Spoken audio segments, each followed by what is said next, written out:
Welcome to Paul's Heart. I'm Paul, author of the book Paul's Heart, Life as a Dad and a 35-Year Cancer Survivor, available on Amazon. This video is probably going to be one of the most important videos I've ever recorded on Paul's Heart, and it's important enough that it's my hope that you like the video and, more importantly, share the video. I want to be clear, I don't get paid to do my videos. I have no interest in that. As a cancer patient and survivor, along with all the other health issues that I deal with, my goal is simply to make information available for people to take back to their doctors in hopes of finding proper treatments, safer treatments, successful treatments. So with that, I'm going to get started on this video.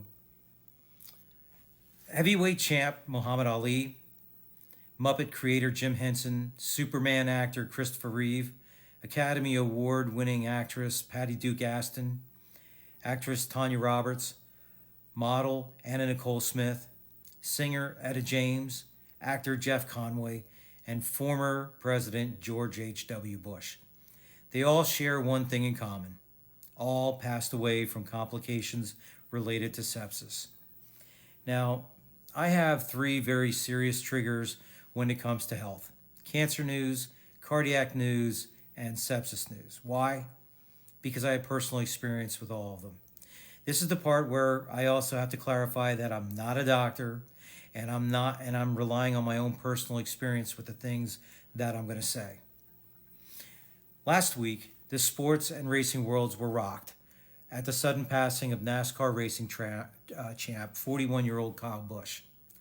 Though initially the cause of his unaliving was not stated, probably for no other reasons than waiting for final test results, his cause of unaliving has now been stated by his family as severe pneumonia and sepsis. Immediately, social media warriors came out with their comments: did he get the COVID vaccine? Are we still dealing with this stupid false question yet? Or incompetent doctors and so forth. These unfortunate comments were coming out before even saying anything about what happened to Bush. Several social media personalities were calling out right away, something just doesn't smell right, something's not right. And rather than learning about a condition, it's just much easier for them to give conspiracies and assumptions more fuel. Now, I want to be clear, I'm not a racing fan, but I am drawn to news. And when something occurs that I can relate to, as explanations began leaking out that the young driver was not feeling well, having something like a cold, and what he had requested, medicine, I'll call it that, because I think my last time I tried to record the video, it got flagged. So a medicine of what wasn't stated. Following the race he had just won, it was the next symptom that triggered me. Now, I know because it happened to me. I had been there and done that. The difference between me and the social media warriors, I kept my opinion to myself until the official word came out. So that makes the score me 1, social warriors 0. It accomplishes nothing to say something just for the sake of saying something, or to jump out in front and then be wrong. Now, Bush had been reported to be coughing up blood, and the most common cause of this is an infection, such as pneumonia, which has also been stated he had with his cause of unaliving. And as many of us are probably prone to do, we blow off respiratory and cold symptoms and we just chug through it. We're also reluctant to go to the hospital or to seek medical care, preferring just to ride it out or to just get some medicine. Soon after that, it was reported that he was gone. This was no cold, and I knew that. I told those around me I'm guessing he had pneumonia and just didn't know it. And then he went septic. It was too quick. Delays in emergency medical care are usually not good. And I say usually because back in March of 2012, I won't give the exact date because it's a personal date to me, I was taken out of my house at 3 a.m. on an ambulance stretcher. I woke up suddenly in immense pain and began spewing vomit relentlessly and violently. I was hallucinating, and then I passed out. The only thing else I remember was being rolled out of my bedroom, passing by my two young daughters, who looked horrified that something had happened to their dad. I don't know how long I was out, but when I came to, I was told that I had pneumonia and was septic. And I knew what both meant, I just couldn't believe it.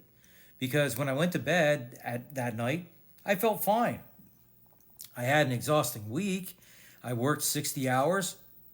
I had a school board campaign event that had to be done for the upcoming election. And I had a school parent fundraiser to prepare for that weekend. And then my daughter's birthday at the end of the week. Now, I didn't get a lot of sleep that week, and my diet had a lot to be desired, as in, I desired to eat, I just didn't really get much of a chance to. But when all was said and done, all the events were completed following the birthday party, sure, I was exhausted. I ate some food, and then I went to bed around 11 p.m. without any ill feeling of what would come 4 hours later. And then it hit me 4 hours later without any warning. The wild thing is, I had not learned my lesson, because 9 months later, I would have another diagnosis of aspiration pneumonia, this time diagnosed as double pneumonia. Yep, had it in both my lungs. I wasn't septic this time, but my same stupidity of denial and grit could have easily led to it. I went to work that morning feeling like crap. I drove there, got to the parking lot, and then said to myself, I can't do it. I drove back home, crawled into bed with my winter coat still on, curled up under the covers, which is where I was found 8 hours later, and then back to the hospital.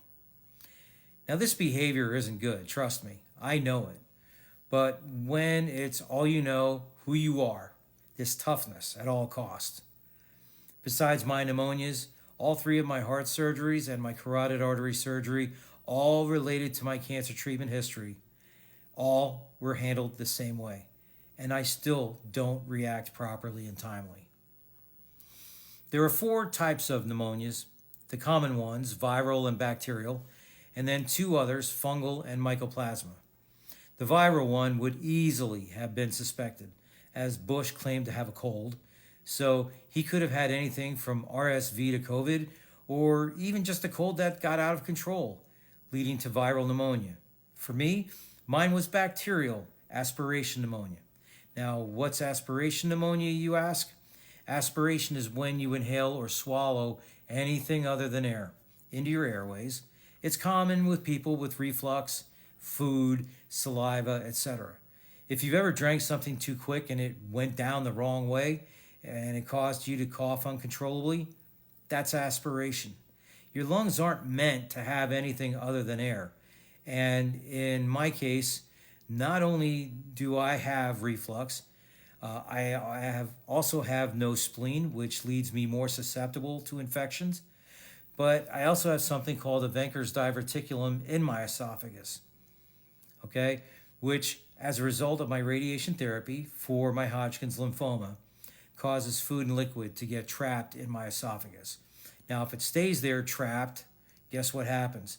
The body breaks the food down there and becomes bacteria, which gets inhaled into my lungs and becomes aspiration pneumonia.